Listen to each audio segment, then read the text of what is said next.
んにちは、おっちゃんドドドドです。今回の動画は前回の続きです。2.5 ファイの溶接棒を持っていなかったので購入しました。早速溶接をしてみたいと思います。まずは仮溶接。失敗しました。鉄材の塗装を剥がし忘れてアーク不良に。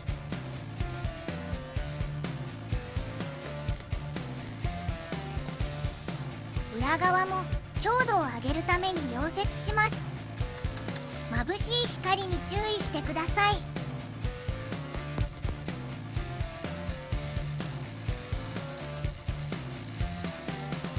だいぶ溶接も上達してきた気がします。スラグもきれいに剥がれます。しっかりと溶け込んでくれたようです。こんな感じで他の箇所も溶接しました。我ながら上出来。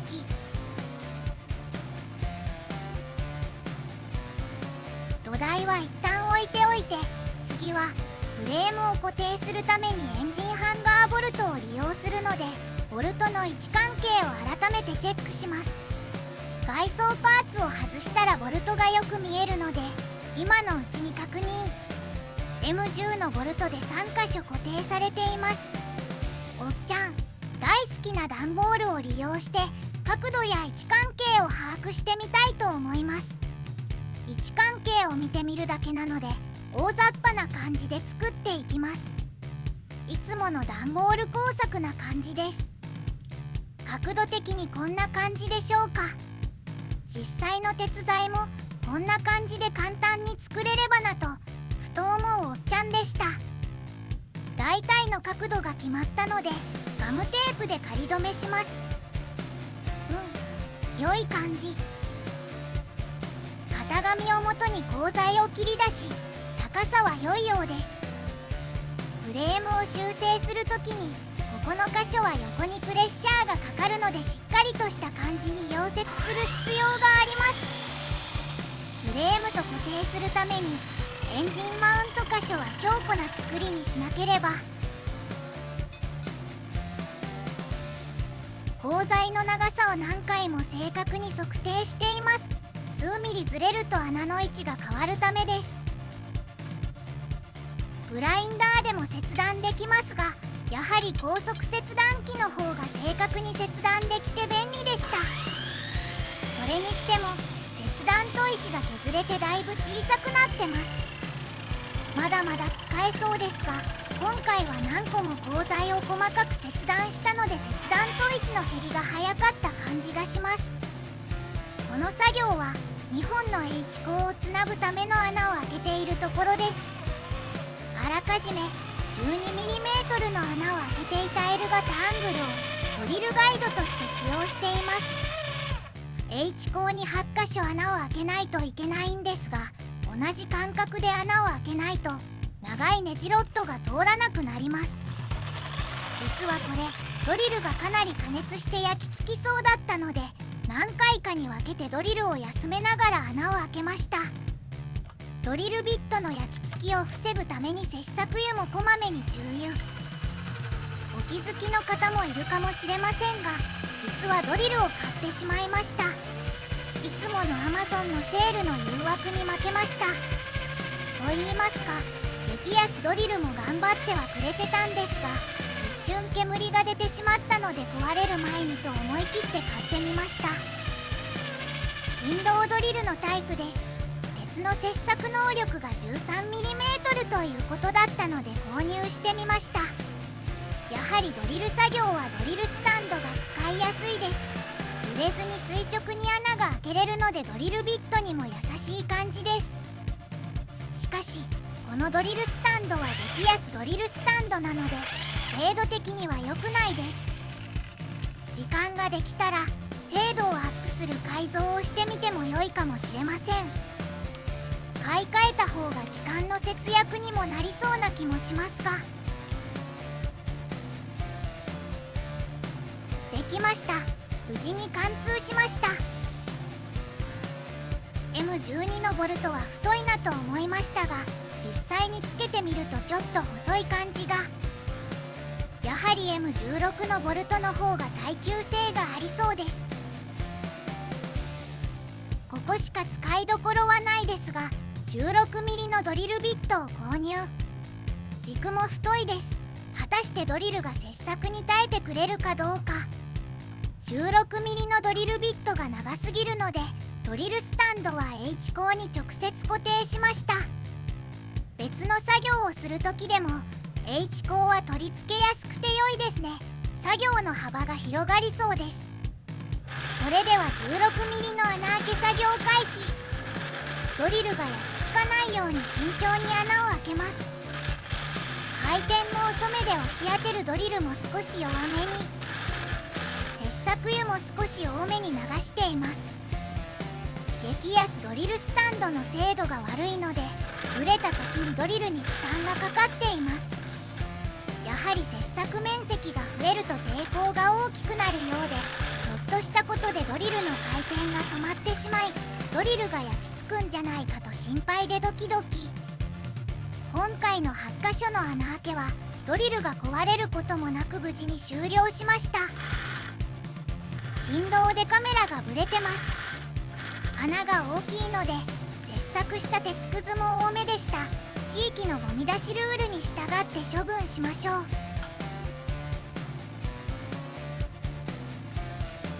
16mm のネジロッドを H 鋼に通してみました。太さも十分に見えます。フレーム修正の圧力にも耐えてくれそうです。ナットはこんな感じの配置で良いかな。一旦放置していた土台の製作に取り掛かります。土台に固定用のボルトを通して位置を決めたら溶接します。眩しい光が出ます。注意してください。半自動溶接機で仮溶接。こういった箇所は半自動溶接機がとても使いやすいです。アースがちゃんと取れていればトリガーを引くだけでアークが発生するので作業もスムーズです。普通のアーク溶接機だと溶接棒の交換が頻繁に発生するので少し億劫な感じですが、半自動溶接機だとワイヤーが絶え間なく出てくるので、溶化剤の交換を気にせずに作業に集中できます。溶接後はグラインダーで滑らかに。次は車体を固定するための土台の仕上げをしていきます。コンクリートの地面にアンカーボルトを打ち込んで固定する用のステーの取り付け。眩しい光に注意してください。いつもの感じで仮付け。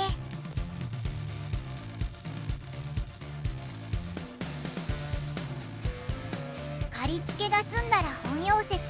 負荷がかかるところなのでしっかりと溶接します。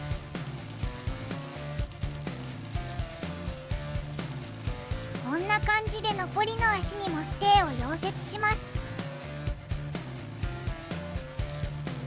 バッチリ溶接が完了しました。今思えば横方向に圧力がかかるので横の面にステーをつければよかったなと思いました。次の作業は H 鋼の土台をコンクリートの床に固定するためのアンカーボルト用の穴開けをしてます。ドリルしやすいようにした穴を開けてます。3mm のドリルビットを使用しました。小さい穴は開けやすくて良いです。穴がずれるので 4mm の鉄板と土台を重ねて貫通させます。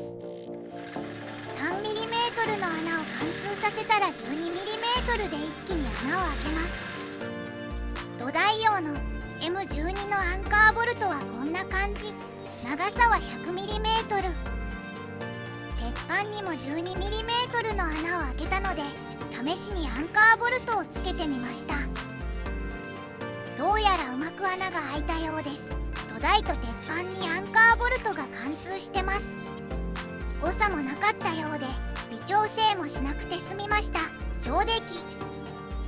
メインの支柱はアンカーボルトを打ち込む穴をコンクリートの床に開けるのみとなりました。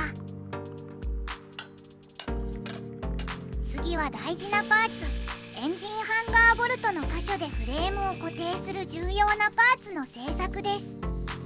フレームの修正の際に左右からのプレッシャーに耐えてもらわなくてはいけないので、特にしっかりと溶接して補強しなければ。角度もしっかり計測できてたので、つけた印通りにグラインダーで切断できれば再加工しなくて済むはず。失敗したら素材が無駄になってしまうので、こういう作業は緊張します。パッと見はうまく切断できた感じです。フレームの土台はこんな感じで配置。ボルトの長さも 50cm あれば十分長さは足りそうです。先ほど作ったハンガーを合わせてみます。うまく土台のボルトの位置が合うかチェック。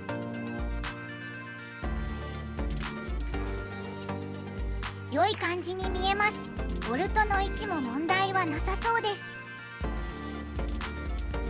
仮溶接して穴開け位置を決めてみたいと思います。その前に塗装を剥がします。錆や塗装が残ってるとアーク不良の原因になるので気をつけましょう。と言いますか、おっちゃんたびたび忘れます。笑い。研磨が終わったので仮溶接をします。眩しい光に注意してください。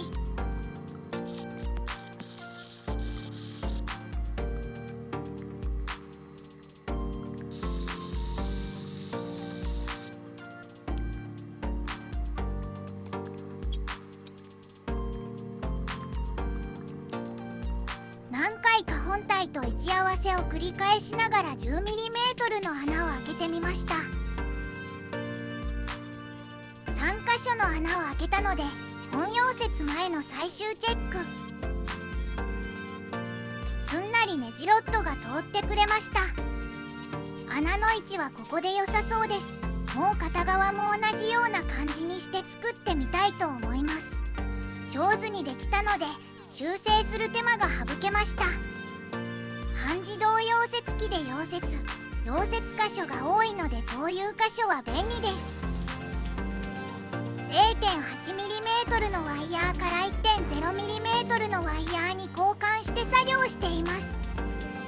少し厚めの金属なのでしっかりと母材に溶け込んでほしかったから、どうやらうまく溶接できているようです。この箇所はプレッシャーが強くかかるため 2.5 ファイの溶接棒でしっかり溶接。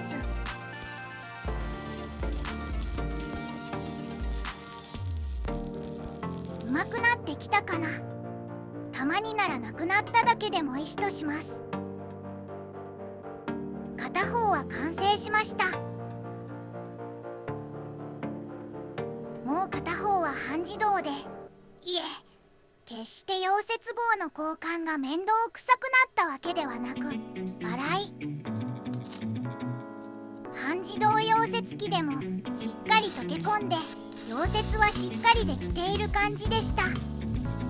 棒溶接よりは簡単にアークも発生するし失敗も少ない感じがします。